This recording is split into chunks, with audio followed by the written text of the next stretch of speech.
70 லட்சம் ரூபாய்க்கு மேல விட்டேன். நான் சாவர தவிர வேற எந்த வழி எனக்கு தெரியல. மன்னிச்சு சொல்றாங்க.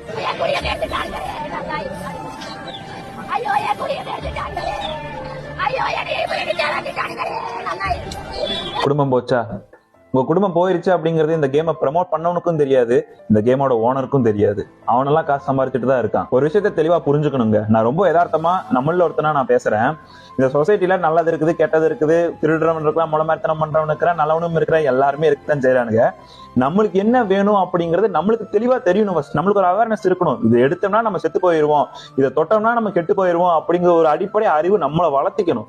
இல்ல அப்படின்னா எவன் வேணாலும் நம்மளை ஏமாத்துவான். இந்த மாதிரி கேம்லிங்க வந்து பேன் பண்ண சொல்றது, இதை ப்ரமோட் பண்றவன் போட்டு வண்ட வண்டியா கிழிக்கிறது, இதெல்லாமே ரெண்டாவது விஷயம். ஃபர்ஸ்ட் நம்மளுக்கு அவேர்னஸ் வேணும். நம்ம இதை பண்ணக்கூடாது அப்படிங்கிற ஒரு மைண்ட் செட் தெளிவா நம்மளுக்கு இருக்கணும். நாமக்கல்ல சேர்ந்த ஒரு சாதாரண டிரைவர் 70 லட்சம் ரூபாய் தொலைச்சிட்டாரு.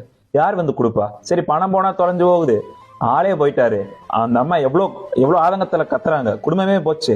இது அந்த கேம் வந்து திருப்பி கொடுக்குமா? இல்ல அதை ப்ரமோட் பண்ணிட்டு வீட்டுல உட்காந்து இருக்கானே அவன் வந்து கொடுப்பானா? எனக்கு இன்னும் நம்ம மக்கள் கிட்ட ஒரு வருத்தம் என்ன அப்படின்னா, உழைக்காம மேல வந்து போடலாம் அப்படிங்கிற ஒரு எண்ணம் தான். சும்மா வீட்டுல படுத்துட்டு வெட்டத்தை பார்த்துட்டு இருந்தோம்னா எப்படி மேல வந்துடலாம், பணம் காசு வந்து ஓடும் அப்படின்னு நினைக்கிறாங்க. எனக்கு தெரியல. அப்படி இருக்க மாதிரி இருந்தா இங்க எல்லாருமே மேல வந்துட்டுப்பானே, எதுக்கு வேலைக்கு போறானுங்க? தெளிவா தெரிஞ்சுக்குவாங்க. உன்னையுமே நீங்க காப்பாத்த எவனும் மறப்போறது கிடையாது. உசாரா இருந்தாலே உருகிட்டு போயிடறானு கோமணம் முதல் கொண்டு. அறியாமல் இருந்தோம்னா அடியோட அறுத்துட்டு போயிடுவானுங்க. இப்படிதான் நம்ம குடும்பம் நடுவில் நிற்கும். நீங்க பார்த்து முழிச்சுக்கோங்க, இல்லைன்னா ரொம்ப கஷ்டங்க.